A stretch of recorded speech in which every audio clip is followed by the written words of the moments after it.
The average amount of time it takes for a certain style to come back into fashion is around 20 to 30 years. Right now, trends popular in the 1980s and 1990s are once again in style. Currently popular styles include crop tops, denim jacket, flannel shirts tied around the waist, high-waisted jeans, overalls, chokers, platform shoes, and Birkenstocks. Although these styles were popular 20 and 30 years ago, they have come back with changes to make them more appealing to contemporary consumers.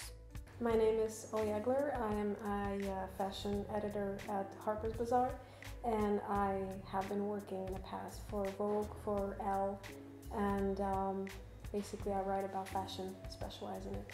And I'm glad to talk about trends, and in order for us to kind of understand where they're coming from, we need to know the history, because everything keeps repeating itself over and over again.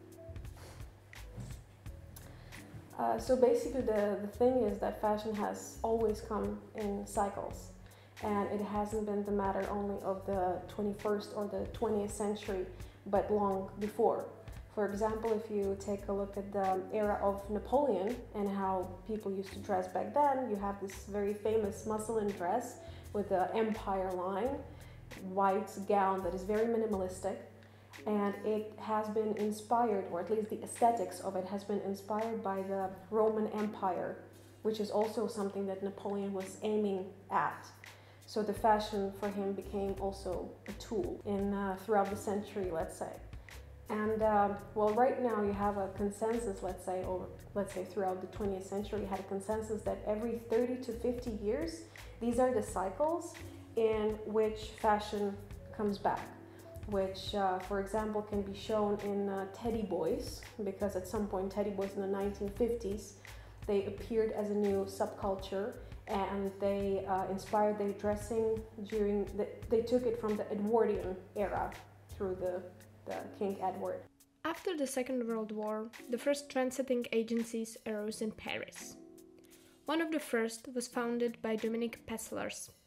Her purpose was to help smaller brands to be more efficient in competition with bigger brands.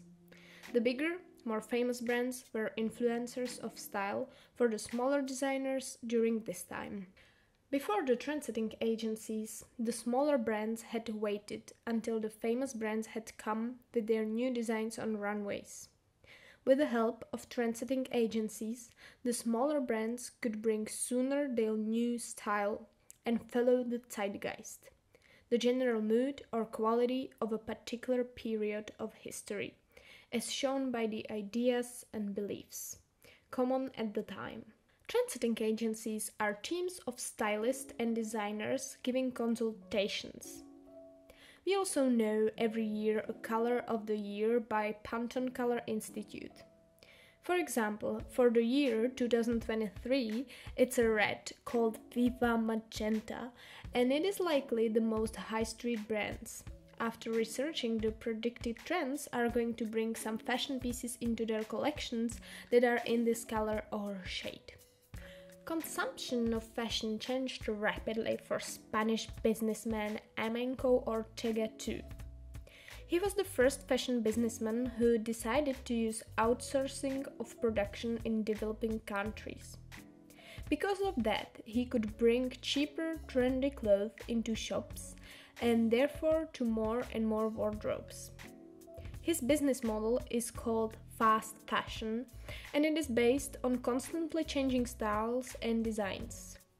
Every 2 weeks, there are the newest trends already on hangers in fashion stores. Ultra-fast fashion concept is even faster.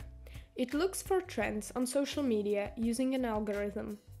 All new pieces are then tested with consumers, the public, in small amounts, and if it performs well, then is soon sold on a bigger scale in huge numbers and variations. But the thing is that, especially in the 21st century, the speed got magnified, it got much faster. not exclusively, but mainly thanks to social media.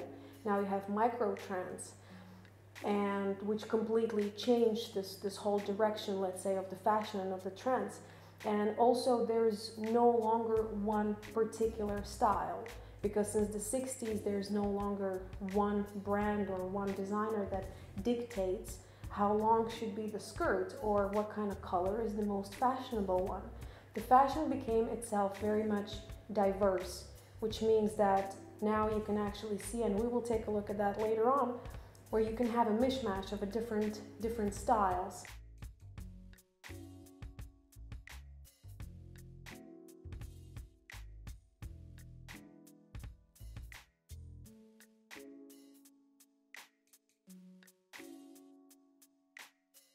Basically, if you take a look, this is the newest collection from Saint Laurent, but this is exactly the same, let's say, copy of the original Les Smoking that he designed in 1962, and it's still in fashion in the absolutely same way. And here you have already the mishmash, the glitters from the 20s and the colors from the 70s, and basically all this disco from the 60s as well. So it goes together.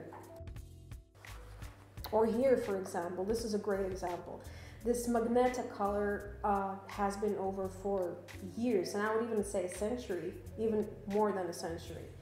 You combine it with a mini skirt from the 60s, and it very much, for example, reminds me of the color called shocking pink, which was something that Elsa Schiaparelli was known for. You put it all together with the 60s shoes, the crazy heights, and you have a new style. Consider looking for new trends in second-hand stores or in your parents' wardrobe. Consumption increased with every step to make clothes more widely affordable.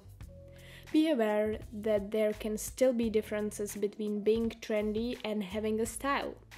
Don't follow every trend you see on social media. Karl Lagerfeld said once, "Trendy is the last stage of being tacky." According to designer Albert Elbaz, style is the only thing you can't buy. It's not in a shopping bag, a label, or a price tag. It's something reflected from our soul to the outside world, an emotion. And that's all for our history lesson. So, bye!